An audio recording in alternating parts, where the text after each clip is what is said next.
नमस्कार मित्रों, स्वागत है आप सभी का आज की अपनी क्लास नंबर 7 पे। अपन लगभग 100 क्वेश्चन कर चुके हैं राजस्थान की सभ्यताओं के, और आगे भी राजस्थान की सभ्यताओं के लगभग 100 से 150 अपन क्वेश्चन करने वाले हैं। तो चलते हैं अपन क्वेश्चन की ओर। पहले प्रश्न की ओर। निम्नलिखित में से कौन सा पुरातत्वविद बेराट के अन्वेषण या उत्खनन से संबंधित नहीं था? अभी तक अपन जितने भी क्वेश्चन पढ़ रहे थे उनमें कालीबंगा के बारे में पूछा था, लेकिन एक पेपर में क्वेश्चन है जिसमें पूछा गया है कि कौन सा बेराट से संबंधित नहीं था। तो बेराट का Alexander Cunningham, Dayaram Sahni, NR. Banerjee और एच.डी. साकलिया। तो आपको ये याद रखना होगा कि जो एच.डी. साकलिया है ये किसी से संबंधित नहीं है, बेराट से संबंधित नहीं है। तो देखो बेराट से संबंधित 3 तो ये रहे, Alexander Cunningham, Dayaram Sahni, NR. Banerjee जिसका नाम मैंने आपको बताया था नील रतन बनर्जी, और एक और है जिनका नाम अपन देख रहे थे के.एन. दीक्षित, कैलाश नाथ दीक्षित। तो ये भी आप याद रखना, कैलाश नाथ दीक्षित। ये 4 नाम आप इसमें याद रखना, और 5 नाम अपन किसमें पढ़े थे? कालीबंगा में पढ़े थे। तो ये बहुत अच्छा क्वेश्चन हो जाता है इस दृष्टि से।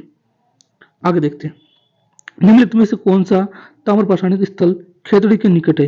देखो यदि आपको इन चीज़ों के बारे में नॉलेज है, आपने नक्शा अच्छे से देख रखा है, वैसे नक्शा पर भूगोल पढ़ेंगे तब उसमें पढ़ेंगे, लेकिन अभी ये पूछ रहा है खेतड़ी के निकट कौन सा पुरातत्व स्थल है?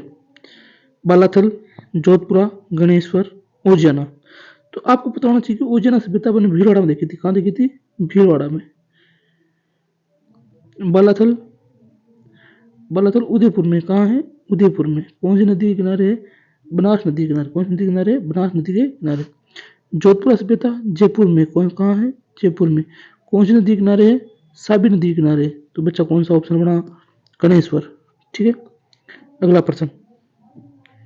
सुनारी सभ्यता के अवशेष राजस्थान के किस जिले से प्राप्त हुए? कौन सी सभ्यता? सुनारी सभ्यता के अवशेष राजस्थान के किस जिले से प्राप्त हुए? चूरू, झुंझुनू, सीकर, भीलवाड़ा। तो इस क्वेश्चन का आंसर होगा झुंझुनू। सुनारी सभ्यता के जो अवशेष कहाँ से प्राप्त हुए? झुंझुनू से प्राप्त हुए। अगला प्रश्न। कालीबंगा के बारे में निम्नलिखित कथनों को पढ़िए। कथन दिए गए हैं, इन कथनों पर हमको क्या करना है? पढ़ना है और आगे उत्तर बताना है। तो जो पहला है वो है कालीबंगा में दुर्ग, निचले नगर तथा दोनों के चारों ओर दीवार के अवशेष मिले हैं। दूसरा क्वेश्चन है, दूसरा जो कथन है वो है कि दोनों दीवारें कच्ची मिट्टी की ईंटों की दीवारें थी। यानी कि एक तो ऊंचा नगर ऊपर वाला, एक नीचे वाला नगर।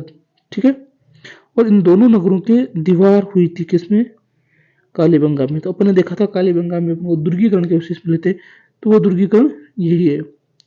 ठीक है, इसके अलावा कह रहा है दोनों ही जो दीवारें थी, दोनों की दीवारें, ये दीवारें और ये दीवारें और ये दीवारें, ये सभी कच्ची मिट्टी की ईंटों बनी थी। तो बिल्कुल सही आंसर है। तो इसका क्या हो जाएगा? दोनों कथन सत्य हो जाएंगे। दोनों ही कथन क्या हो जाएंगे? सत्य हो जाएंगे। आगे चलते हैं अपन। निम्नलिखित में से कौन सा पुरातात्विक स्थल और उत्खनन सभ्यता संबंधित नहीं है? तो देखो आहड़, क्या आहड़ सभ्यता? HD. Sankalia, Oceania, कैनपुरी, बेराट, DR. Sahni, Bagore, VN. मिश्र। तो बेराट में भी अपने देखा था दयाराम साहनी नाम था, तो बिल्कुल संबंधित है। बागौर का वी.एन. मिश्र ने किया, आहड़ का एच.डी. साकलिया ने किया। ठीक है, लेकिन ओजियाना और कैनपुरी ने नहीं किया। कैलाश नाथपुरी इनका नाम है। तो ये ऑप्शन अपना सही हो जाएगा, क्योंकि ये क्या है? ऑप्शन गलत है। ठीक है, चलो चलते हैं आगे। सिंधु सभ्यता के किस स्थल में जुते हुए खेत के अवशेष मिले? किसके? जुते हुए खेत के। सिंधु सभ्यता में। तो अपने बात की थी किस प्रकार आड़े तिरछे जुते हुए खेत के अवशेष कौन सी सभ्यता में मिले हैं। साथ ही साथ इसमें एक के साथ दो फसलें बोई गई है। ठीक है, तो कौन सी थी वो? हड़प्पा, मोहनजोदड़ो, राखी गढ़ी या कालीबंगा। तो वो सभ्यता दोस्तों कौन सी थी? कालीबंगा। ठीक है, कालीबंगा कहाँ है? हनुमानगढ़ में। कहाँ है? हनुमानगढ़ में। कौन सी नदी के किनारे? घग्गर नदी के किनारे। यहाँ से क्या हुआ? हाथी दांत प्राप्त हुआ। क्या हुआ? हाथी दांत। हाथी दांत की कंघी, दो फसलों के अवशेष, ठीक है, 7 अग्नि वेदिकाएं, दुर्गीकरण के अवशेष, कच्ची ईंटों के प्राप्ति। ये लो सब पूरी हुई। आगे, लूणी घाटी डीडवाना बूढ़ा पुष्कर के आसपास स्थित एक महत्वपूर्ण स्थल है। बहुत ही बढ़िया प्रश्न है। लूणी घाटी डीडवाना बूढ़ा पुष्कर के आसपास स्थित एक महत्वपूर्ण स्थल है। यह निम्नलिखित में से किस युग से संबंधित है? तो अपन ने देखा था बूढ़ा पुष्कर, डीडवाना, जायल, ये जो अपन ने पढ़े थे पूरा पाषाण में पढ़े थे। किसमें पढ़े थे? पूरा पाषाण में। लेकिन यहाँ पूरा पाषाण के भी 3 भाग दे दिए। कितने भाग दे दिए? 3 भाग। ऊपरी पूरा पाषाण, जिसको अपन पूरा पाषाण भी बोलते हैं। उत्तर पूरा पाषाण, जिसे नव पाषाण भी बोलते हैं, मध्य पूरा पाषाण। तो ये क्वेश्चन होगा मध्य पूरा पाषाण, इसका आंसर होगा। चलो आगे चलते हैं। बेरहाट जो कि जयपुर के पास है, के पास भीम की डूंगरी, पद्मोतल के शिलालेख प्राप्त हुए हैं और लघु शिलालेख की खोज की गई है। तो ये किससे संबंधित है? चालुक्य, मुगल, अशोक और राठौर। तो आपको पता है यहाँ से मौर्य काल के अवशेष अपन को मिलते हैं। यहाँ से अपन को चैत्य ग्रह मिलती है। यहाँ से खननकर्ता का नाम अपन पहले देखे थे, कौन हो जाएगा? अपना अशोक। ठीक है, चलो आगे चलते हैं। गिलोन सभ्यता किस नदी के किनारे है? तो गिलोन सभ्यता कहाँ पर है? गिलोन सभ्यता है राजसमंद में। कहाँ पर है? राजसमंद में। तो कहाँ पर आ जाएगी? बनास। क्या आ जाएगा? बनास। आगे, निम्नलिखित युग्मों में से कौन सा युग्म पुरास्थल संबंधी जिला सुमेलित नहीं है? तो इनमें एक तरफ सभ्यताएं दी हुई है, पुरास्थल दिए हुए हैं, एक तरफ जिले दिए हुए हैं। दोनों का अपने को क्या करना है? मिलान करना है। ठीक है, तो सुनाहरी झुंझुनू में है, गिलोन राजसमंद में है, ओजना, चित्तौड़, जोधपुरा, जयपुर। तो कौन सा सुमेलित है? तो पहला सुनाहरी झुंझुनू बिल्कुल सुमेलित है। गिलोन राजसमंद बिल्कुल भी मैंने देखा। ओजना चित्तौड़ नहीं, ओजना चित्तौड़ में नहीं है, बल्कि कहाँ है? भीलवाड़ा में। कहाँ है? भीलवाड़ा में। और जोधपुर जयपुर में बिल्कुल सही है। तो आंसर कौन सा हो जाएगा? स। चलो चलते हैं। गणेश्वर सभ्यता का उत्खनन किसके निर्देशन में हुआ? कौन सी सभ्यता? गणेश्वर। कहाँ है? सीकर। कौन सी नदी किनारे? कातली नदी किनारे।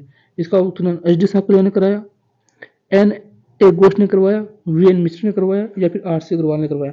तो गणेश्वर का अपन याद रखना है आर सी अग्रवाल, रतन चंद्र अग्रवाल। पूरा नाम पूछे क्या बताओगे? रतन चंद्र अग्रवाल। ठीक है, अग्रवाल, रतन अग्रवाल।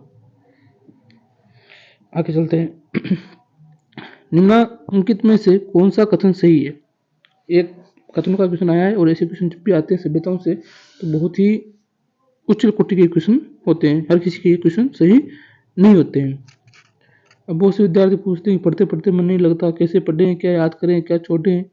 तो देखो, यदि आपने पढ़ाई का रुख अपना लिया है तो आपके पास एक ही चारा है कि आपको पढ़ना ही पड़ेगा। ये वही गंदा कीचड़ है जिसमें आदमी जाता तो बड़ी शान से है, लेकिन या तो आबाद होके आता है या फिर क्या होके आता है? बर्बाद होके आता है।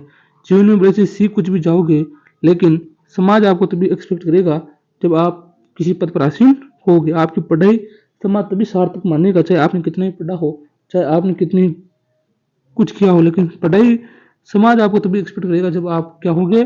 कुछ बन के आओगे। तो इसके लिए आपको लगा रहना पड़ेगा। तो हिम्मत मत हारिए और लगे रहिए। तो क्वेश्चन है कथनों का, देखते हैं। गणेश्वर एक उत्खनन स्थल नहीं है। कौन सा पूछा है? सही पूछा है। तो गणेश्वर एक उत्खनन स्थल है, तो क्या हो जाएगा? गलत। बेरहाट एक ग्राम्य संस्कृति का केंद्र था। नहीं, बेरहाट तो मौर्य साम्राज्य के समकालीन बताया जाता है, तो ये भी क्या हो जाएगा? गलत। ग्रामीण नहीं बल्कि शहरी था। कालीबंगा लोहयुगीन संस्कृति का उदाहरण है।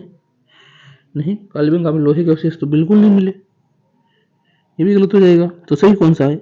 लास्ट बचा हुआ अपना, आहारवासियों का महत्वपूर्ण व्यवसाय अयस्क तांबे को गलाना और ताम्र वस्तुएं बनाना, इसलिए इसको क्या कहते हैं? ताम्रवती नगरी कहते हैं। क्या कहते हैं? ताम्रवती नगरी या ताम्र संचय नगरी। तो यह याद रखना, ताम्रवती नगरी इसका ही नाम है। ठीक है, चलो चलते हैं आगे। अगला भी कथन का ही क्वेश्चन है कि आहार के विषय में निम्नलिखित कथनों में से कौन सा असत्य है? अब की बार क्या बताना है? असत्य। तो चलते हैं।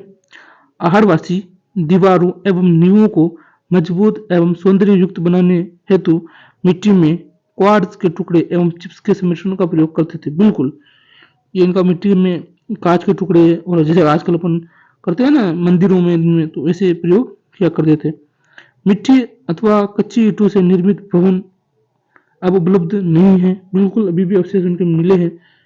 ठीक है, तो ये कथन सही हो जाएगा, क्योंकि सही है फोड़ता होता, लेकिन नहीं लिख दिया, तो अपना आंसर ये हो जाएगा।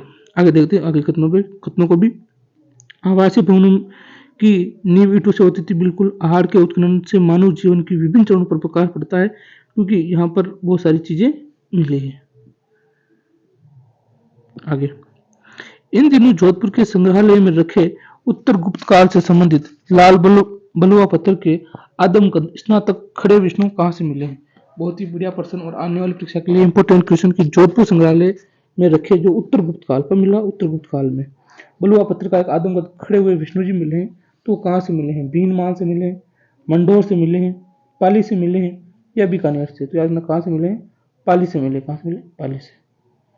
आगे, भारतीय पुरातत्व सर्वेक्षण जयपुर का किसके द्वारा? भारतीय पुरातत्व सर्वेक्षण जयपुर क्षेत्र द्वारा राजस्थान के ओजियाना स्थल पर उत्खनन किस अवधि के दौरान किया गया?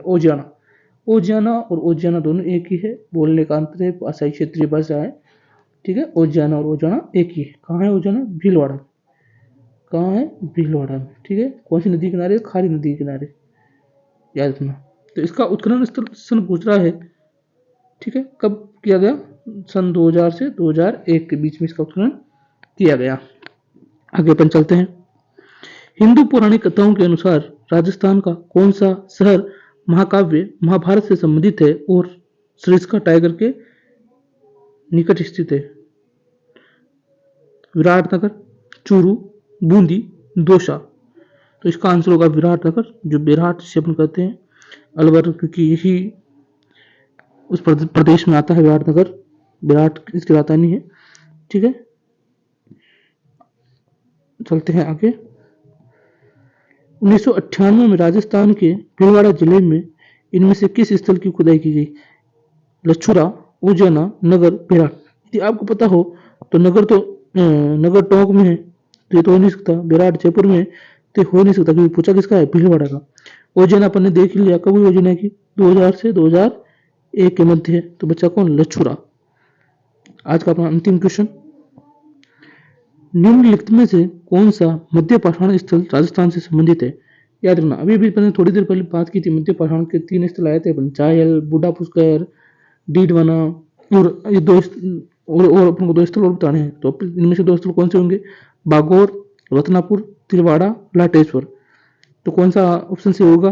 क्या ए और डी यानी बागोर, लाटेश्वर, बी और सी रत्नापुर और तिलवाड़ा, ए और सी बागोर और तिलवाड़ा, और बी और डी रत्नापुर और लाटेश्वर? तो इसका आंसर कौन सा हो जाएगा?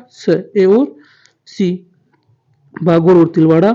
इसके अलावा डीडवाना, ठीक है, जायल, बूढ़ा पुष्कर, ठीक है, और जो लोनी की नदी के किनारे जितने भी वो सब हो जाएंगे पूरा मध्य पाषाण। किसे हो जाएंगे? पूरा मध्य पाषाण काल से संबंधित हो जाएंगे। याद रखना, यहाँ पर पूरा मध्य पाषाण है, जबकि यहाँ पर सिंगल क्या है? मध्य पाषाण है। दोनों अलग अलग हैं। ठीक है, तो देखते रहिए इसी प्रकार। आगे मिलते हैं अपन कल। जय हिंद, जय भारत।